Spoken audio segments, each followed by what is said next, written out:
Graça e paz, irmãos, da parte daquele que é, que era e que há de vir. É fundamental a gente lembrar isso todas as manhãs, porque tudo era conforme aquele que é.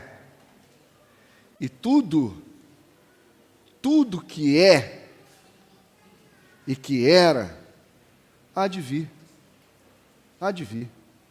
Nosso Pai que é e que sempre era em nossa história, Ele há de vir. Eu queria, em nome de Jesus, massificar esse entendimento do que você tem visto já agora no mês de março. Queria perguntar para você o seguinte, para a gente começar aqui, né? O universo foi criado por um Deus único, mas que é um Deus sozinho? Ou ele é um Deus plural? Pai, Filho e Espírito Santo. Ele é um Deus único, mas ele não é solitário. Amém? Amém, irmãos? Nosso Deus é um único Deus, mas ele não é um Deus solitário. O Deus solitário é o Deus do Islã e o Deus da religião israelita. O Deus da religião dos judeus. Porque Yahvé, na compreensão dos judeus, é o único Deus, mas é o Deus sozinho. O Deus e Pai do nosso Senhor Jesus Cristo, Ele é um Deus família, um Deus relação. Amém? Então, todo o universo foi criado por um Deus relação. Amém? Ao esse Deus criar todas as coisas, e que Ele criou todas as coisas em relação, ao Ele nos enviar a Sua palavra, como é que Ele iria nos enviar a Sua palavra? Vou dar um exemplo. Você sabe como é que o Alcorão foi escrito? Como é que o Alcorão foi escrito? Alguém sabe aqui? Tem ideia? O Alcorão foi escrito por Maomé sozinho. Sozinho, o Alcorão foi escrito por Maomé. Ele foi lá e escreveu o Alcorão. Grandes partes, por exemplo, a religião do Confúcio, confucionismo, foi escrito por um cara sozinho. Agora, como é que a Bíblia, que nós cremos ser a palavra de Deus, foi escrita? Como é que ela foi escrita, irmão? Ela foi como? Como é que ela foi escrita? Sozinha? Por uma pessoa sozinha? Não. Não foi escrita sozinho, por uma pessoa. Só para você ter uma ideia, nós temos cerca de 40 autores de uma forma canonizada, de uma forma institucionalizada. Mas quando Moisés vai lá escrever os seus escritos, ele não escreve isso sozinho. Isso tem uma tradição oral que vinha passando e ele estava em diálogo com a comunidade. De maneira que toda a palavra de Deus é sempre uma palavra de uma relação familiar. Amém? Então aqui, nós não estamos aqui para tornar mais dinâmico, bonitinho ou diferente. Não é isso. Nós estamos aqui no esforço de leitura da palavra de Deus dentro de uma ótica relacional, dentro de uma ótica comunitária, dentro de uma ótica de afeto de quem anda em família. Os irmãos estão entendendo isso? Amém? Até aqui? Amém? Então, isso aqui é um testemunho de que a palavra de Deus, ela não pode ser conhecida de fato como palavra de Deus, isoladamente. Como palavra de Deus, eu preciso de uma família para eu discernir isso. Amém? Por exemplo, algumas pessoas podem pegar lá e fazer isso. Quer ver? Abra sua Bíblia lá em 1 de Pedro.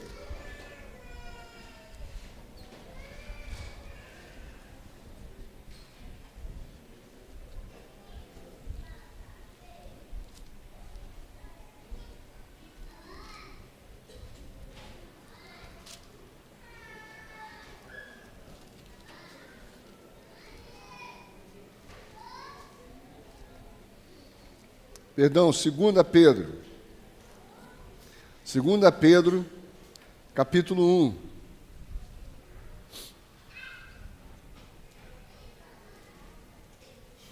Segunda Pedro, capítulo 1, verso de número 20.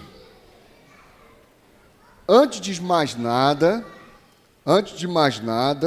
saibam que nenhuma profecia da Escritura provém de interpretação pessoal. Ou seja, tudo que está escrito como profecia não vem de uma interpretação o quê? De um indivíduo, de alguém que lê, eu entendo isso, eu interpreto assim, é assim que eu interpreto. Não, irmão, não é. Nenhuma profecia é de interpretação pessoal. Há um princípio, irmãos, que foi, graças a Deus, quebrado, melhor dizendo, graças a Deus foi dado a gente, foi concedido a gente, que é o princípio de livre exame das Escrituras. Até a reforma, o povo não podia ler as Escrituras.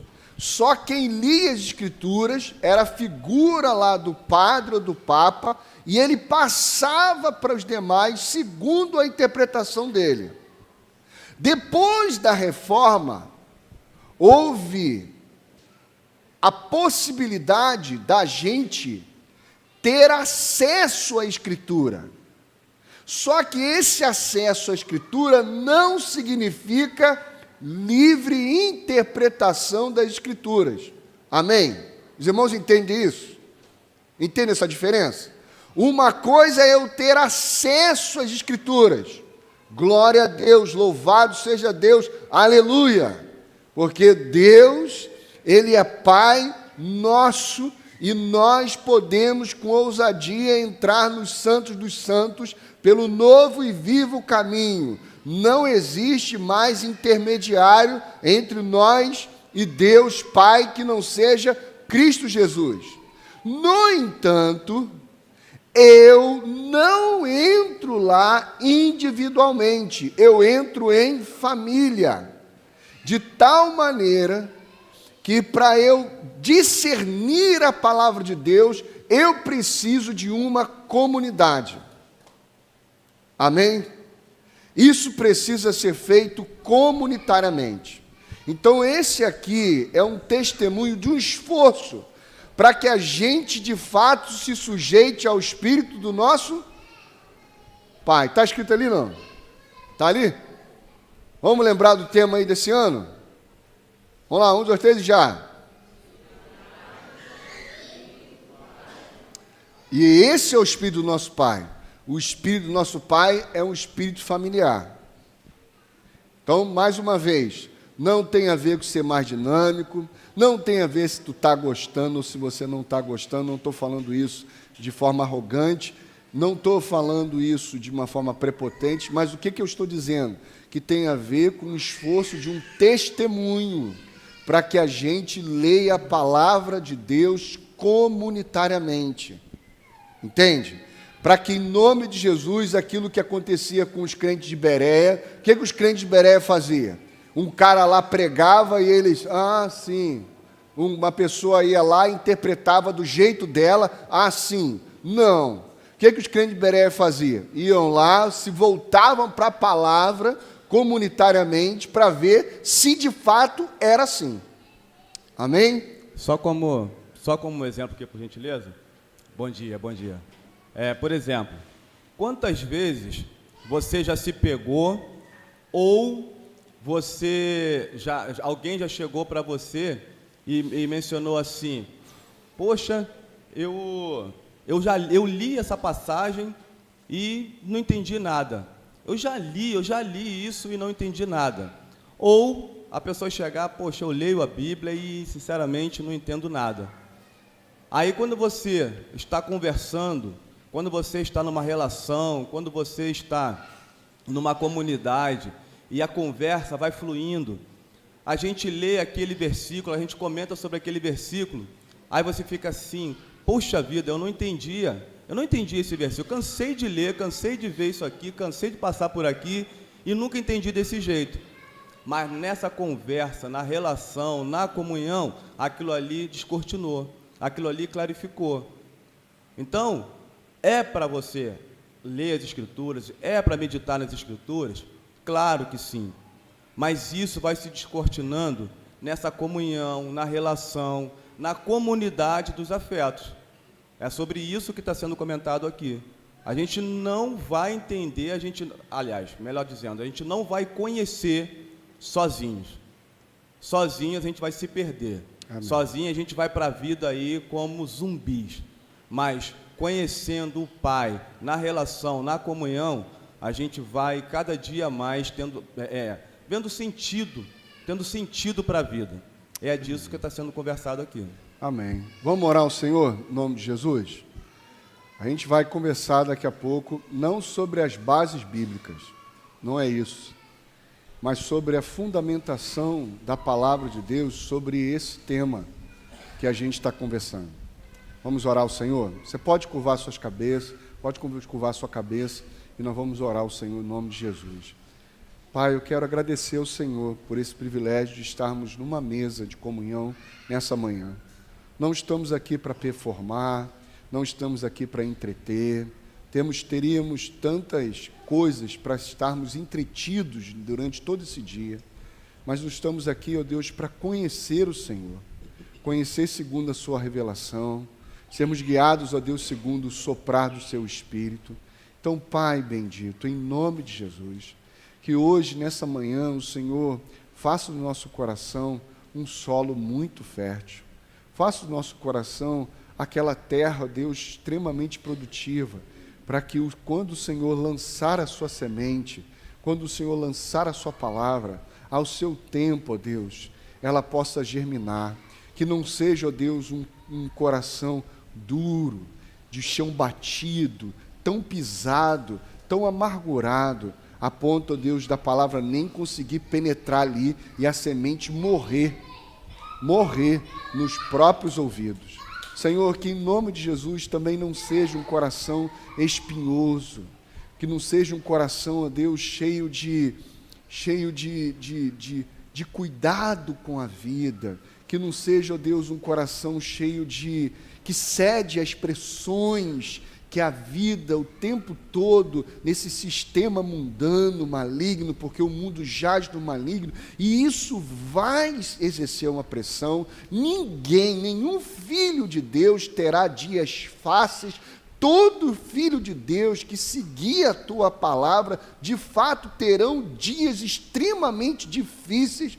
Por isso, Deus bendito, que os espinhos não estejam ali, ó Pai, em nome de Jesus, sufocando a sua palavra, que esses espinhos, ó Deus, em nome de Jesus, seja vencido pelo sol da justiça que brilha lá no nosso coração, de maneira que a sua palavra não seja sufocada, que o nosso coração, ó Deus, não seja raso, que no fundo dele esteja uma pedra, que quando a palavra for semeada e ela começar a germinar, quando chegar de fato, ó Deus, essas problemáticas que nós encontramos, em nome de Jesus, a palavra possa se enraizar, que a gente não seja volúvel, que a gente não seja levado facilmente, que a gente aprofunde, ó Deus, de fato, cada dia mais a nossa vida no conhecimento de Ti. Em nome de Jesus, amém e amém. Amém? Então nós vamos ler a palavra, vamos orar, vamos conversar em nome de Jesus. Abra sua Bíblia, por gentileza, lá em Gênesis.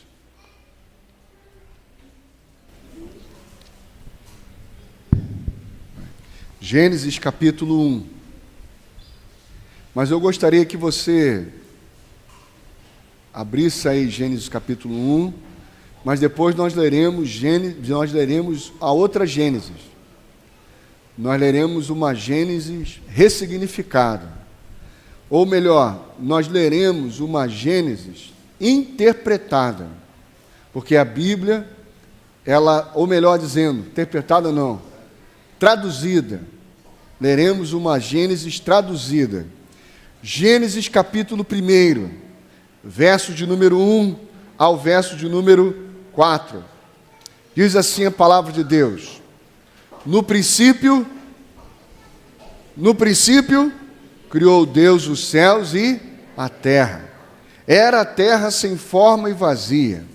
Trevas cobriam a face do abismo, e o Espírito de Deus se movia sobre a face das águas.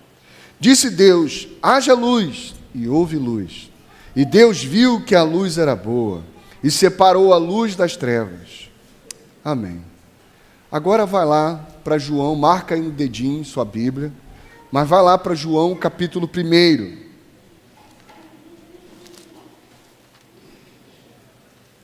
João capítulo 1.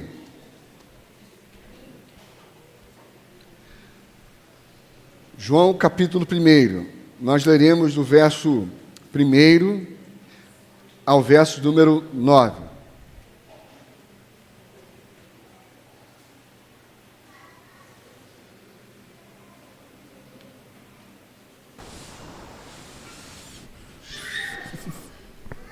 Troca aí o microfone. No princípio era aquele que é a palavra. Ele estava com Deus e era Deus. Ele estava com Deus no princípio. Todas as coisas foram feitas por intermédio dele. Sem ele, nada do que existe teria sido feito. Nele estava a vida, e esta era a luz dos homens. A luz brilha nas trevas, e as trevas não as derrotaram. Surgiu um homem enviado por Deus chamado João. Ele veio como testemunha para testificar acerca da luz, a fim de que por meio dele todos os homens crescem. Ele próprio não era luz, mas veio como testemunha da luz. Estava chegando ao mundo a verdadeira luz que ilumina todos os homens. Amém.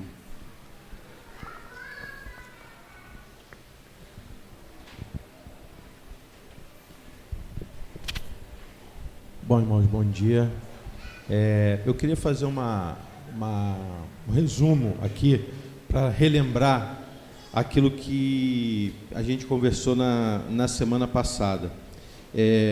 Lendo o texto de Gênesis, lendo a respeito da criação, muitas vezes nós temos esse olhar, um olhar de técnico, tentar entender a questão de como que Deus criou, o que Ele criou primeiro, colocar em ordem, aquela questão toda. Porém, nós temos visto, né, a gente tem entendido, e Jesus já deixou isso bem escancarado para todos nós, que nós não temos que compreender ou que ver Deus como um criador, mas como Pai. Deus é Pai.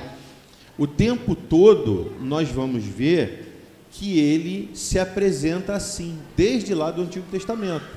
Não é do Novo Testamento que isso surge. E esse texto do capítulo 1, esse texto que a gente acabou de ler agora sobre a luz, e mais à frente o versículo 26 ao 28, quando Deus criou o homem à sua imagem e semelhança, e Ele abençoou e mostrou para o homem e viu que era bom, né? Por isso que nós entendemos, e o homem é a coroa dessa criação, esse pai já estava sendo revelado ali, desde esse momento. Então, nós já vimos isso aqui na semana passada, que o que Deus estava começando ali, demonstrando ali, desde ali, é a construção dessa relação de pai e filho, e não uma criação de uma divindade, como a gente pode denominar. Então nós já vimos isso. Por exemplo, o texto de Êxodo 4:22, quando Moisés recebe as instruções de Deus para ir falar com o faraó, Deus disse a Moisés: diz a Faraó, assim diz o Senhor, Israel é meu filho, meu primogênito. Ou seja, nós podemos ver ali, e já está ali, claro para nós, essa paternidade divina. Nós vimos aqui, o pastor já falou, na questão da relação, a vontade de Deus, Deus relacional, que vem criar essa família. E aí nós caminhamos um pouco mais, vimos sobre a questão de Abraão, por exemplo, né? Antes de se tornar Abraão. E aí, alguns aspectos que nós podemos observar, e são importantes a gente observar, que mostra a vontade e a virtude desse pai, contrapondo qualquer coisa, qualquer pensamento, como o pastor falou aqui agora, né, da questão de interpretar, qualquer pensamento ou qualquer interpretação ou de qualquer construção que a gente possa achar que a gente pode construir algo ou sustentar algo em nós que não venha do Pai. Por exemplo, ainda há pouco aqui no louvor, a Mariana falou uma questão, do louvor, né? Uma frase lá do louvor: não há vida fora de Deus, só o Senhor pode fazer. O hino, a música que a gente acabou de cantar aqui, né? Ele transforma mar em caminho, vida, sepulcro, ele traz a vida. Ou seja, ele inverte a lógica humana, tudo aquilo que a gente possa imaginar de forma lógica, de forma pretensiosa, ele inverte completamente. E aí a gente vai olhar, vai mergulhar nessa questão da paternidade, a gente vai ver que isso está também evidenciado nessa questão da paternidade. Por exemplo, né? O pastor falou aqui, a gente tem falado bastante sobre semear a palavra, sobre essa palavra gerar fruto. O que está associado a semear? Quando você se refere a semear, você pensa em quê? Em algo que foi plantado, algo que foi fecundado. Um pai não pode... o que está intrinsecamente ligado à figura do pai? Se eu sou pai, se eu vivo a paternidade, significa que eu gerei, eu fecundei.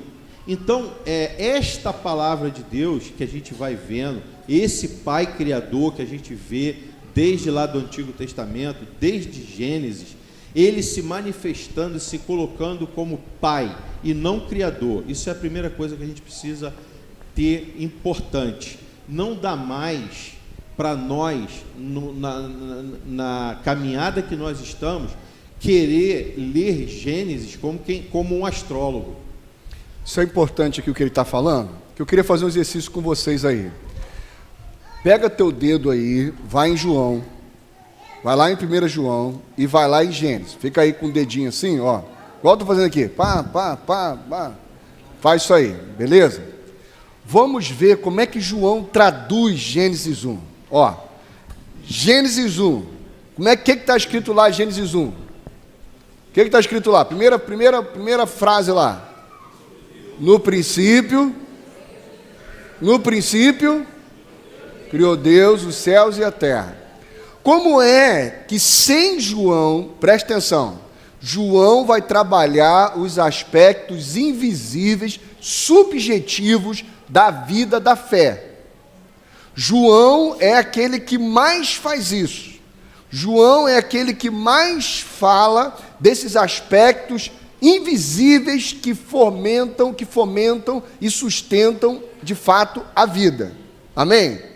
Então, se você lê Gênesis capítulo 1, você está pensando numa sequência, ou você está pensando num fundamento onde tudo foi criado. Exemplo, no princípio criou Deus os céus e as terras. Como é que você lê? Você lê assim: lá no início, Deus criou os céus e a terra. Não é assim? Primeira coisa que Deus criou foi o céu, e depois ele criou o quê? A terra. Não é assim? No início, como se Gênesis estivesse contando uma sequência, falando do princípio, do início de tudo. Não. Vai lá para João capítulo 1. João capítulo 1 fala o quê? No princípio era aquele que é a... Então, quem é o princípio de Gênesis 1? Gênesis 1 está falando de o princípio é um início ou o princípio é um fundamento? Você está entendendo? O princípio não é assim, primeiro Deus fez os céus e a terra. Não é isso. João está dizendo que o princípio é um lugar, é um fundamento. Os irmãos estão captando o negócio? Há um fundamento. Quem é esse fundamento onde os céus e a terra foram criados? Aí João diz que é quem? Então, quem é o princípio de Gênesis? É quem? A palavra. Então, vamos lá. Qual é uma das maneiras que a Bíblia usa como sinônimo para a palavra? Uma das maneiras que a Bíblia usa como sinônimo para a palavra é a eis que o semeador saiu a semear. Lembra disso? A parábola que Jesus conta? Eis que o semeador saiu a semear. Parte da semente caiu aqui, parte da semente caiu ali, parte da semente caiu acolá, e parte da semente caiu em terra boa. Ele está dizendo sobre o quê? Uma semente, ou ele está falando da palavra? Está falando da palavra. Amém? Qual é a raiz da palavra semente? Qual é a raiz da palavra semente, gente? Fala aí, mano. Não fica com vergonha, não. Isso é bíblico. Qual é a origem, qual é a raiz da palavra semente? Sêmen. Então, quem é a origem? Em quem tudo foi criado? Tudo foi criado em quem? No sêmen divino. No sêmen de um pai. Você entende? Porque como é que a gente gera filho? Como é que você... Está ali um sêmen do lado, carnado, vivo e materializado do lado do Robinho. Está lá, uma semente do Robinho ali. Rindo e tudo, dá tchauzinho. Olha lá, linda. É uma semente que, graças a Deus, o Robinho plantou numa terra boa. E deu um fruto lindo. Amém? Então, quando o pai vai criar todas as coisas, ele não cria todas as coisas numa coisa. Ele cria todas as coisas gerando filho. Por exemplo, irmão, Jesus é criado ou Jesus é gerado? Jesus é criado ou Jesus é gerado? Jesus é gerado, irmão. Jesus é gerado. Então, para Deus criar todas as coisas, primeira coisa que Ele faz não é uma coisa, é gerar. Ele gera. De maneira que todas as coisas foram criadas, não para ter um sentido de coisa. Todas as coisas foram criadas em cima dessa matriz familiar. Por exemplo, Robinho, para que você construiu a sua casa? Morar quem? Mas por que tu construiu casa? Por causa de quem? Por causa da? A família serve a casa ou a casa serve a família? Não, calma, rapaz. Vamos lá. Você vai usar a tua família para servir aquela casa, ou tu vai usar aquela casa para servir a sua família? Amém, irmão? De maneira que toda aquela casa só tem sentido por causa de quê? A família. Se acabou a família, qual é o sentido daquela casa? Nenhuma. Então, tudo que Deus criou tem qual sentido? Qual sentido, irmão? Fala aí, irmão. Família. Não tem carro, não tem árvore, não tem casa, não tem saúde, não tem nada disso que Deus tenha criado que não tenha como propósito o encontro e o serviço à família. Amém, irmãos? Então, Deus nunca faz uma coisa primeiro para depois formar uma família.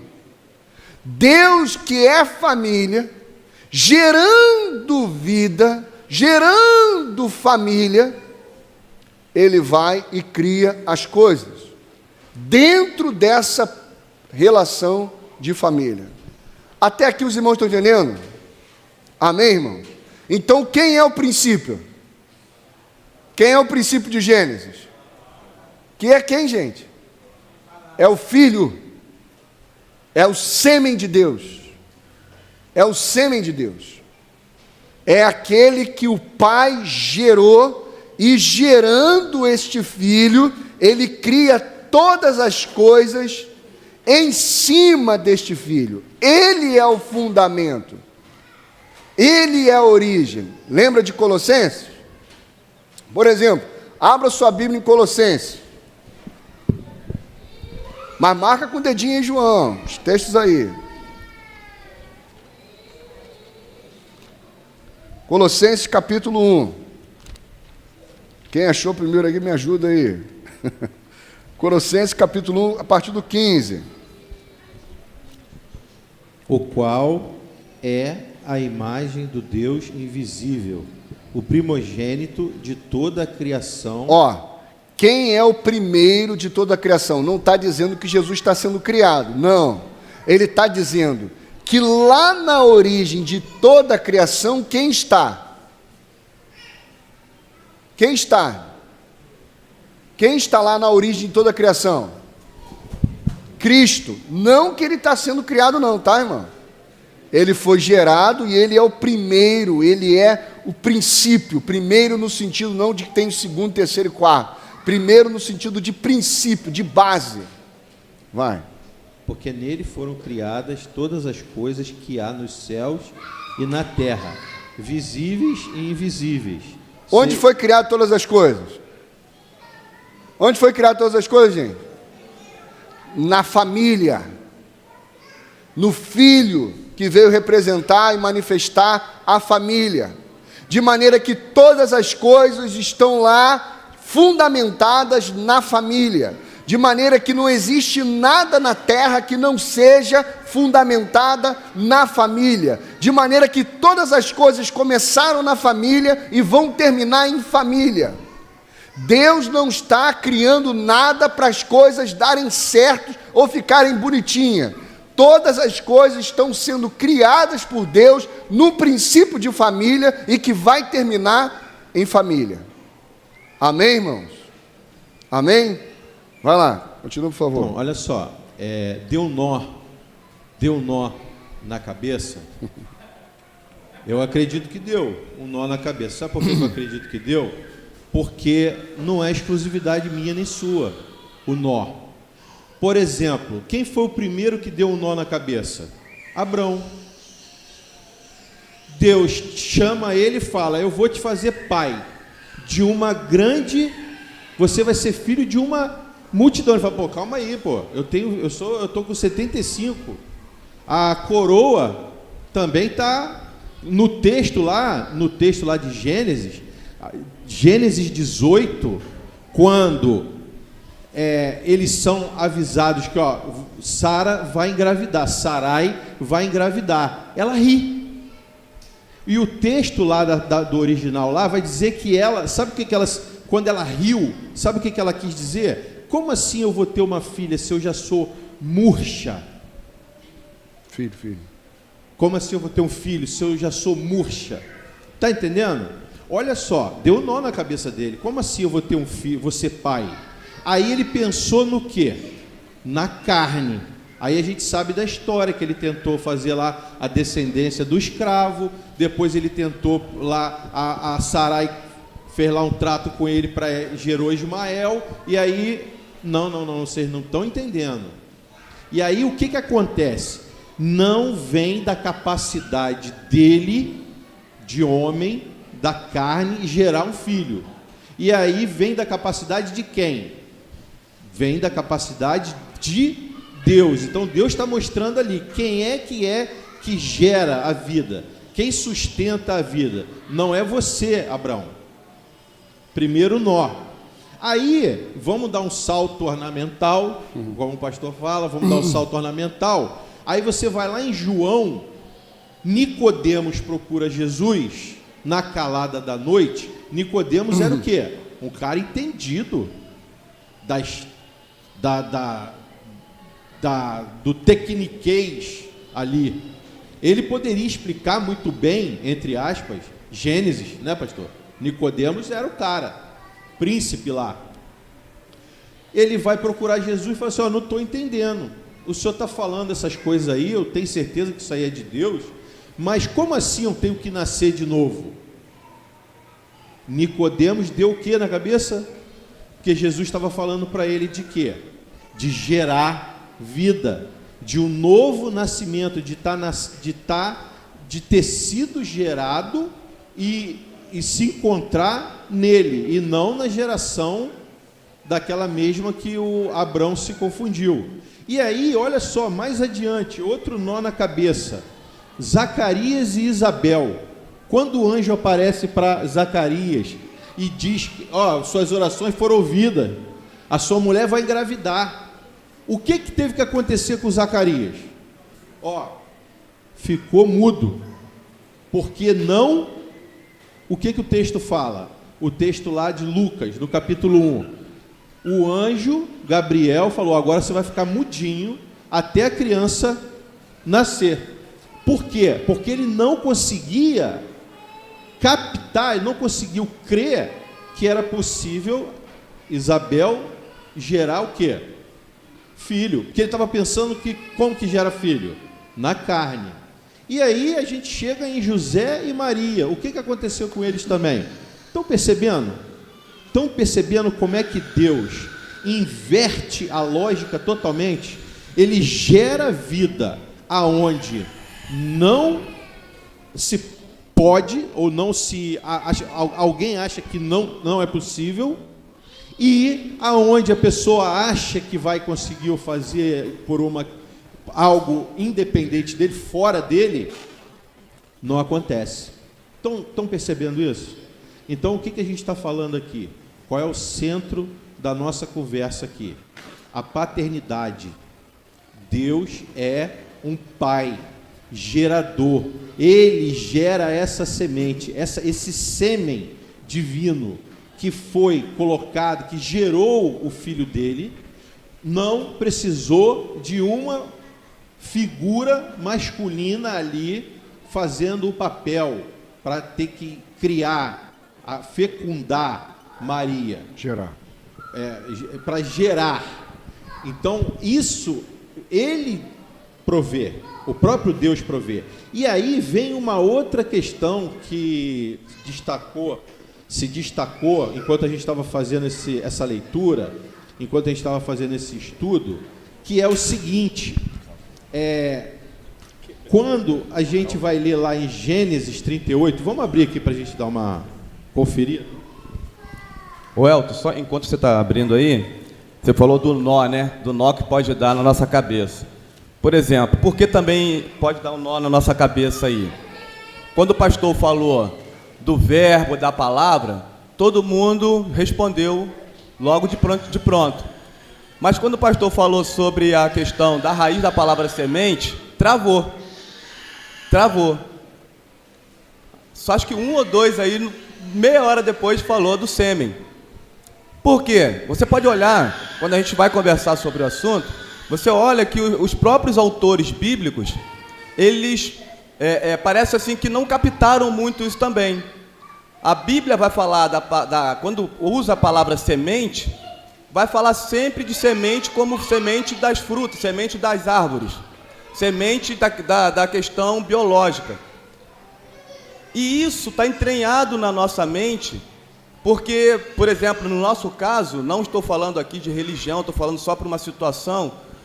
O catolicismo, quando falou sobre a questão sexual, sobre sexo, colocou o sexo como pecado. Porque está lá na nossa cabecinha que esse Deus criou, que há um poder, esse Deus criou coisas, mas que esse Pai está falando o tempo todo que ele não criou coisas por criar coisas, mas ele criou coisas para gerar vida, criou coisas gerando vida. Ele gerou vida,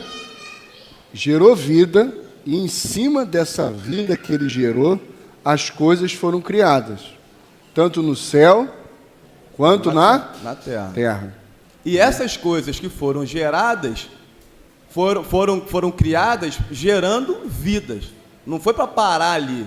Então esse sêmen, essa semente, é o gerador de vidas. É uma semente, claro que você pode pegar e tornar essa semente infértil. Mas essa semente que foi colocada em nós, que foi plantada em nós, é uma semente que dá fruto. Então, quando a gente olha para a palavra sêmen, dá aquele impacto. Mas esse sêmen que sai do Pai, gerando vidas, que Jesus é esse sêmen que sai do Pai para gerar vidas, é desse sêmen que está sendo dito desde o início, desde o princípio.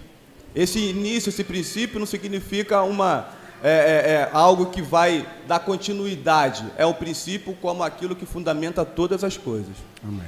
O texto que eu quero ler aqui, que é o que em cima do que o Evandro está falando, está aqui. Gênesis 38. É um texto que está explícito isso, tá? Gênesis 38, a partir do versículo 1, que eu vou ler aqui. Olha só. E aconteceu que, no mesmo tempo que Judá desceu de entre seus irmãos e entrou na casa de um varão de Adulão, cujo nome era Ira. E viu Judá ali a filha de um varão cananeu, cujo nome era Sua, e tornou-a e entrou a ela. E ela concebeu e teve um filho, chamou o nome E tomou ainda...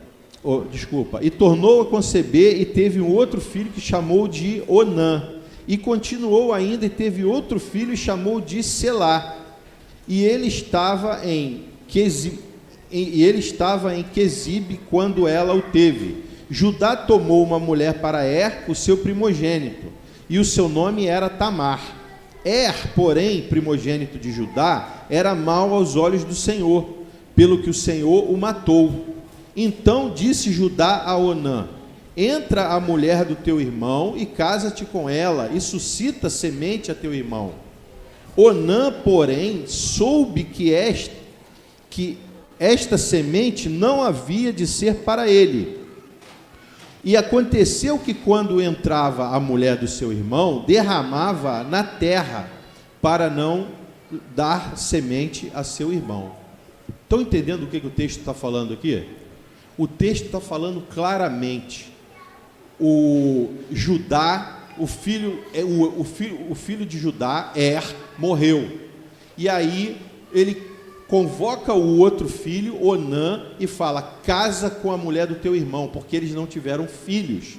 E aí você vai gerar filho para que a descendência do teu irmão seja reconhecida. E aí o que ele faz? Ele vai, se casa com ela, eles têm relação, e na hora de gerar o filho, está me entendendo? O texto diz aqui que ele joga a semente, o sêmen, fora na terra. Estão entendendo isso? O texto está sendo bem claro. Está dando para entender? Os irmãos, assim, quando Deus cria todas as coisas, no capítulo 1, no capítulo 2, você vê um pai expressando a sua vontade, que encontra com seus filhos e diz assim: olha, sejam férteis, multipliquem, encham a terra. Lembra disso? Vocês vão frutificar. Essa era a conversa do pai com seus filhos. Amém? E aí você sabe que no capítulo 2 entra todo o processo de formação. Mas o que acontece no capítulo 3? Quem entra e se mete numa conversa de pai e filho? Você sabe que todas as tardes, quem aparecia para conversar com os filhos? Quem aparecia?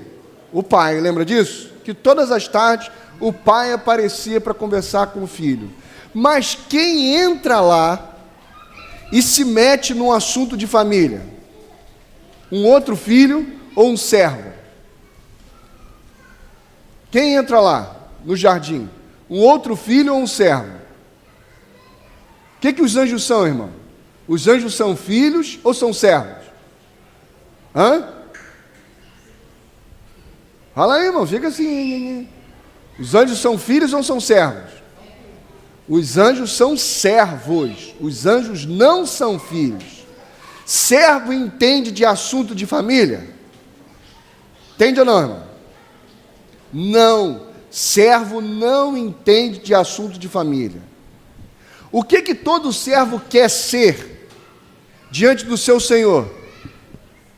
O que todo servo quer ser diante do seu Senhor? Reconhecido nos seus esforços. Todo servo quer ser reconhecido nos seus esforços diante do seu Senhor. O servo, quando entra num lugar de empregabilidade, porque para ele não é trabalho, é emprego, ele chega lá, se esforça para que no final do mês ele receba o quê? O seu salário. Porque ele não vê aquilo como negócio do seu pai.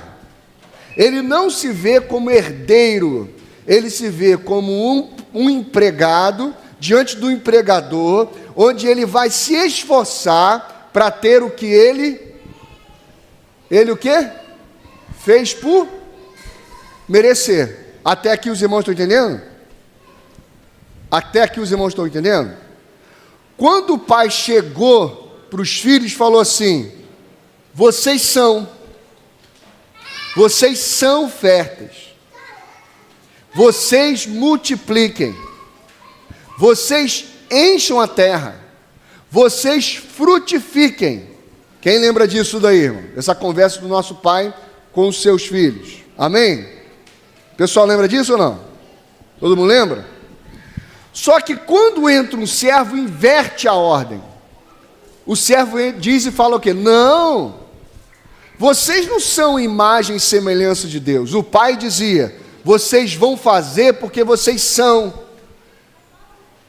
Vocês vão fazer porque vocês são. O servo: não, para ser você tem que fazer. Para ser reconhecido você tem que fazer. Os irmãos estão entendendo a mente? Os irmãos estão entendendo a mente? Por exemplo, para você ser bem tratado pela sua esposa, o que você tem que fazer com ela? Fala aí, irmão. Fala. Para você ser bem tratado pela sua esposa, à noite, o que você tem que fazer com ela durante o dia? Fala, irmão. A cabeça do servo pensa assim: Para eu conseguir o que eu quero à noite, durante o dia eu tenho que fazer o quê? Dar carinho. É o servo miserável. Entendeu, irmão? Por quê? Porque ele não está manifestando carinho, ternura e amor, porque ele é amante, porque ele é isso, e porque ele é isso, ele expressa. Não, ele está fazendo uma coisa para que no final do dia ele receba o que ele quer. Quem está entendendo o que eu estou falando? Os irmãos estão entendendo? Amém? E o que foi lido aqui, com o Elton acabou de falar de Onã, é um exemplo clássico disso. O Onã, ele comercializava essa relação. Onã, ele não ia ter lucro. Ele não ia ter lucro com essa situação. Por quê? Ia ficar toda a parte da riqueza com a mulher e com a irmã. O exemplo de Onã é esse contraste. Esse contraste onde traz morte ao invés de gerar vida. Onã comercializava a sua relação. Sua semente. O comércio, irmãos, quem inventou o comércio, eu sei que eu estou falando demais hoje, mas quem inventou o comércio foi o diabo. Foi o diabo. Como é que o comércio faz? Ele começa dentro de uma linha de necessidade. Eu tenho uma coisa que você necessita e você tem uma coisa que eu necessito. Então vamos lá, eu vou te dar o que você necessita e você me dá o que eu necessito. Começou aí o comércio. Começou o comércio. Daí o comércio vai evoluindo para uma questão mais sofisticada. Como é que é? Agora não é mais as necessidades. Começa a transitar para o nível dos interesses. Você tem algo que me interessa. Eu tenho algo que te interessa. E aí eu vou, em nome dos nossos interesses, nós vamos negociar. E aí nós estamos no último estágio do comércio, que não é mais do interesse e nem mais da necessidade.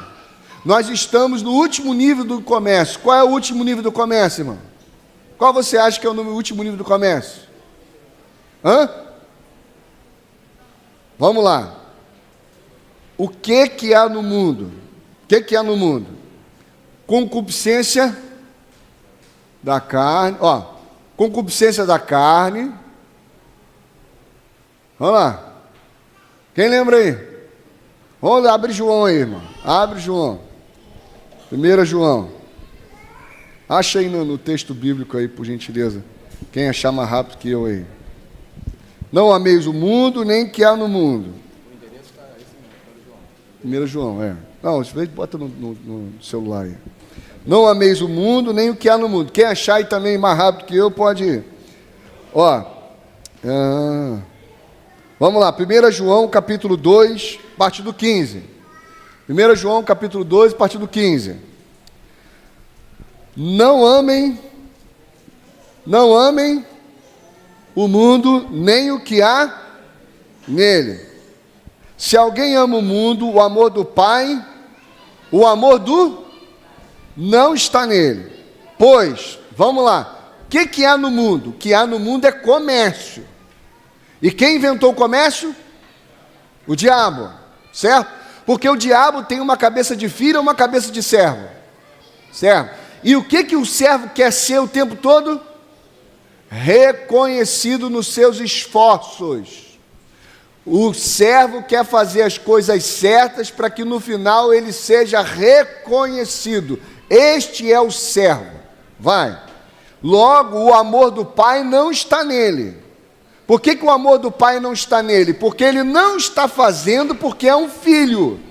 Ele está fazendo porque ele é um servo e como servo ele quer ser reconhecido. E aí vem a sequência de como o comércio, como as relações comerciais evoluíram.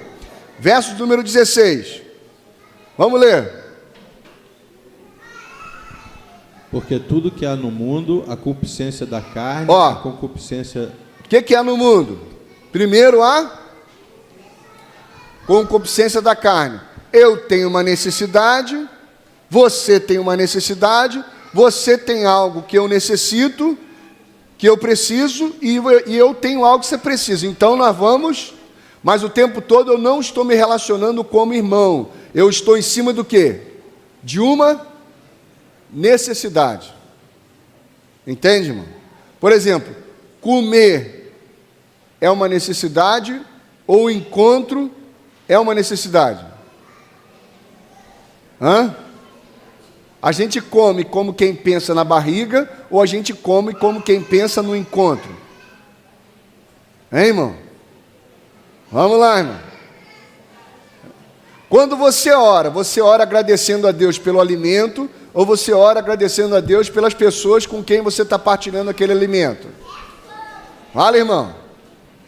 Eu vou repetir para você entender, para você saber se a sua cabeça já é de filho. Você ora agradecendo a Deus pelo alimento ou você ora agradecendo a Deus por quem está lá partilhando contigo aquele alimento? Entendeu, irmão?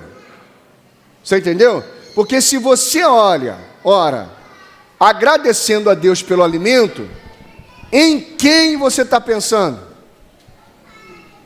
Aonde, irmão? Você está pensando em quem? No seu estômago. Então, a cobiça da carne. Pô, mas eu estou com fome. Eu estou com fome. Vamos para o segundo estágio do comércio. A concupiscência dos olhos. Opa! Rapaz, fulano de tal desfilou com uma roupa que é, sim, da hora. O comércio se alimenta daquilo que ele vai fomentando diante dos seus olhos. Por que não pode ser só o produto em si? Tem que ser o produto dentro de uma embalagem. Porque vai dialogar com o quê? Vai dialogar com o quê, irmão? Com a concupiscência dos olhos. Por que está todo mundo hoje se travestindo, carinhosamente falando? Se travestindo, bota o negócio para cá, bota o negócio para lá, bota esse pai e tal, e maromba para lá, toma produto para caramba, cheio de droga no organismo. Mas por quê? Por que nós estamos cheios de droga no organismo, se cortando todo para lá e para cá?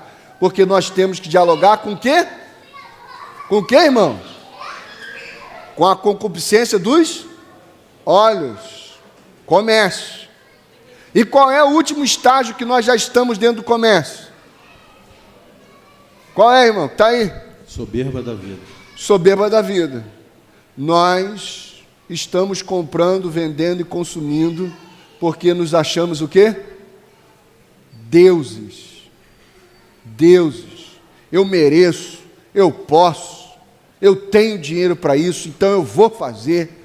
Dane-se. Mas, cara, sabe quantas coisas estão implicadas aí no dane-se? Eu mereço, eu vou. A cabeça comercial. Agora aplica isso em Onã. Por que Onã não quis gerar um filho na sua cunhada? Por que Onã não quis gerar um filho na sua cunhada, irmão?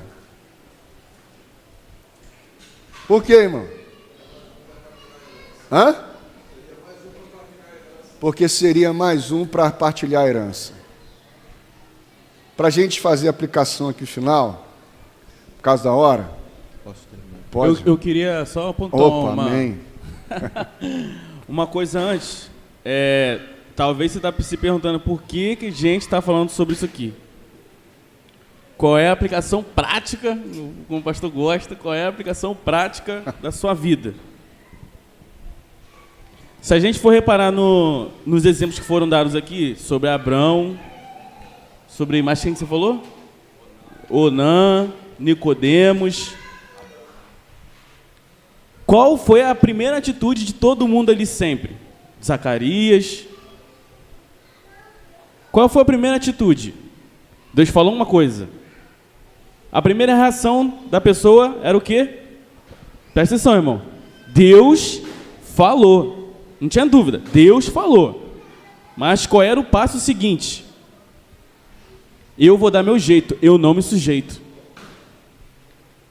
Adão e Eva se relacionavam com Deus. O que Adão e Eva fizeram? Não, eu não me sujeito. Por que eu estou falando isso?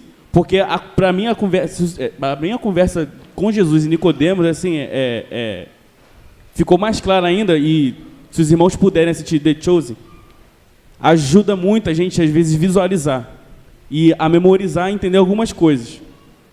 Porque Nicodemos entende que é Jesus, filho de Deus, ele entende. Ele ouve, por mais que ele não consiga entender assim, na matemática dele, do racional, do que ele já vivia como fariseu, mas ele entendia, ele sabia aquelas palavras eram as palavras de quem era, com quem ele estava falando, mas ainda assim ele não estava se sujeitando. Tem uma cena que o pessoal faz na série, que Jesus fala com ele, conversa com ele e chama, cara, você é meu, vem comigo, caminha comigo.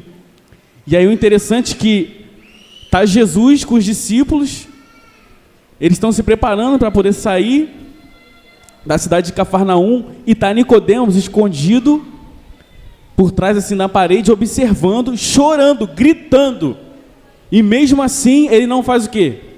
Se sujeita. Por que a gente está falando sobre paternidade, sobre sêmen? Por que foi difícil responder sêmen? Eu acho que todo mundo estava entendendo qual era o assunto, mas ninguém queria falar sêmen. Qual é a dificuldade? Não tem dificuldade. A nossa dificuldade está o problema a gente sabe que é Deus que está falando e não está se sujeitando. Ah, mas por que o pastor está falando isso aí? Normalmente o nosso mecanismo é de não se sujeitar. Ah, mas eu não concordo com isso aí não. Irmão, não é você que não concorda ou deixa de concordar. É o que a luz da palavra Deus está falando. Amém. Mas aí você, na sua arrogância, e você como Deus que você é, e como eu sou, daqui a 5 minutos, o irmão vai fazer um negócio comigo, lá na minha empresa, não, mas olha só, é assim que é o certo, é assim, dane-se. Como a gente diz no quartel lá, é urubu. Chorou você, pô, não interessa, não quero saber. Mas cara, tu acabou de sair daqui, a gente vai atravessar aqui e vai para BD. Irmão, vamos para BD. Ah, não. A nossa reação, todas as vezes que a gente ouve alguma coisa de Deus, ah, não, mas eu não concordo. Ah, não, mas eu não concordo. Você não parou nem um instante para ouvir e perceber, cara, a luz da palavra, isso aqui não é heresia. Por que a gente tem que meditar na Bíblia sempre? Porque quando você falou no início, né? Quando a gente não sabe nada, você vai falar uma coisa para mim que não faz tanto sentido. Mas quando eu estou lendo, mesmo não estou entendendo, quando você falar, eu vou falar assim, ah, mas por quê? Já está entranhado em mim. Já faz sentido. Já dá uma razão. Então esse papo, essa conversa de paternidade é para quê? Para que quando chegue, no momento que a gente vai agir e a gente vai responder a isso, a gente vai ser semeadores. A gente vai espalhar o reino. Então não adianta chegar aqui, ah não, isso aí eu não concordo não. Ou então você normalmente fala, ah, isso aí eu já ouvi. Se você usa essa frase internamente, tá, irmão? Não estou falando nem de expressar não, mas internamente, ah, isso aí eu já ouvi, cuidado. Porque você já está à beira do precipício de não se sujeitar ao Espírito do Pai. Porque é sutil, irmãos. Amém. Nicodemos, na conversa com Jesus, cara, ele sabia de tudo. Mas ele não estava entendendo um ponto que era o fundamento de tudo, a sujeição. Quando a gente vai observar Abraão com Isaac, eu sei que a gente já aprendeu isso, mas eu vou repetir, Isaac não tinha 3 aninhos de idade, como infelizmente os irmãos interpretaram de maneira errada na IBD, não. Não é 3 aninhos de idade carregando lenha, não. Já era um homem formado, pô. E é ele que monta. Abraão estava já caquético, já velho caquético, para os irmãos entenderem. Velho caquético. Quem monta lá o negócio do holocausto lá para ele ser sacrificado é o próprio Isaac. Jesus, quando vai para a cruz, não tinha 3 anos não, ele estava consciente, mas ele tinha consciência da sujeição. Então toda vez que a gente toma uma atitude, Deus falou, mas fala assim, eu não concordo, então, irmãos, cadê a sujeição à paternidade? Por quê? Não tem como você arrancar da sua cara, do seu corpo, o gene do seu pai e da sua mãe. Não tem como. Se você faz isso, você está... como é que fala? Quando você muda uma coisa que está pronta e... Esqueci a palavra. Adulterando. Você está adulterando isso. Então, qual é o nosso gen? Ser filhos que são pais. Ao mesmo tempo que é filho, é pai. Porque está no nosso gen. Só que a gente, quando a gente escolhe não seguir esse sêmen que o pai plantou na gente, a gente faz igual todos que já fizeram. Adão, Nicodemos, e todos os outros. Irmãos, só uma fala aqui de 30 segundos, porque a hora também já foi embora. Em cima dessa palavra toda que o Felipe mencionou aqui, se a gente não se sujeitar, se a gente não traduzir isso tudo que a gente tem aprendido na vida, a gente vai só tomar isso aqui como mais um episódio, só como mais uma fala, só como... que também não é automático, mas a gente vai tomar isso tudo aqui como, olha, mais uma mensagem. Legal, só mudou a configuração e mais uma mensagem. Quero dar um exemplo aqui que parece ser a coisa mais simples possível, apesar de ser simples, mas longe de ser simplório. Ontem, a Ana Cláudia me ligou, me mandou mensagem pedindo para poder encomendar comida, a quentinha lá para a gente. Só que eu estava num lugar onde o sinal estava muito ruim para poder mandar mensagem lá para o lugar que a gente costuma comprar. Ou seja, já tem uma rotina, a gente compra lá há bastante tempo. Aí eu mandei a mensagem, aí ficou aquela coisa meio pastosa, eu fui e mandei para a Ana Cláudia e falei, olha, não estou conseguindo, a mensagem não está indo. Aí essa mensagem chegou para a Ana Cláudia. Só que logo em seguida a minha mensagem de comida chegou lá, no local. Aí como a minha mensagem chegou, porque estava indo picotado, a hora ia, não ia, chegou para a Ana Cláudia, aí a Ana Cláudia, opa, Wander não conseguiu encomendar comida. Aí a Ana Cláudia foi e pediu a Raíssa, e a Raíssa também encomendou comida no mesmo lugar. Aí deu aquele bolo ali, aquele chabu. Aí a Raíssa foi pedir uma quentinha. Eu tinha pedido uma também. Não, eu tinha pedido duas. Aí, beleza. Só que ficou nessa loucura aí, daqui a pouco, quantas quentinhas chegaram lá? 3 quentinhas. 3 quentinhas. Chegaram 3 quentinhas. Aí a Ana Cláudia foi, comentou lá, não sei se foi a Ana Cláudia ou a Raíssa que recebeu, e comentou, não, aconteceu isso. Aí a quentinha foi e voltou. Aí pagou aquelas 2 e uma voltou. Em seguida, quando a quentinha chegou lá no local, em seguida, o que acontece? A pessoa lá do local me ligou. Irmãos, a gente compra a quentinha lá há bastante tempo, mas por conta de uma relação comercial, a primeira fala da pessoa comigo foi assim, olha só, vê se vocês se entendem assim mesmo, com essas palavras, não estou tirando nem colocando.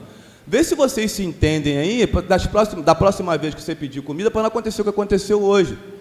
Porque quando eu mandei a comida, aí chegou lá a confusão danada, que já tinha pedido isso, pedindo aquilo. Aí na mesma hora, eu não estou aqui querendo dar uma de melhor do que ninguém não, tá, irmãos? Foi me sujeitar ao espírito paterno, o espírito da relação, esse espírito da comunhão na hora, porque senão a minha resposta é aquilo que vocês já imaginam. Mas aí o que eu cheguei, na mesma hora o Espírito foi, me deu sabedoria, eu fui e conversei, olha, em primeiro lugar eu queria te pedir desculpa. Porque aconteceu foi isso. Quando essa minha palavra já chegou para a pessoa que me ligou, eu já percebi que numa outra fala dela, já tinha sido assim, ó, puf, baixada a poeira. Em seguida, aí ela, tipo assim, para não se render, né? Não, é isso mesmo, ponto, acabou. Aí ela foi, não, tá legal, tá, mas ó, que isso não aconteça mais, que não te toma prejuízo aqui e tal. Legal. Eu não estava em casa, assim que eu cheguei em casa, a Ana Cláudia nem sabe, assim que eu cheguei em casa, o que eu fiz? O Pix, pagando aquela quentinha que voltou. Irmãos, a pessoa visualizou, estava lá o azulzinho, mandei o comprovante, pagando, e olha, novamente eu te quero pedir desculpa por tudo que aconteceu, e aqui está o comprovante, mandei o comprovante, pedi desculpa pelo que aconteceu, e paguei a quentinha. A pessoa não respondeu. Ou seja, com certeza, aquilo ali, de uma forma ou de outra, mexeu com ela. E não estou aqui querendo viu lá? Longe disso. Foi pelo contrário. Foi por uma relação familiar por esse Espírito do Pai que está em nós, que não adianta eu estar aqui e aprendo e vivo e tal, mas não me sujeito e vou para a vida como a vida é, como a vida se apresenta, e não como aquilo que a gente tem conhecido do Pai.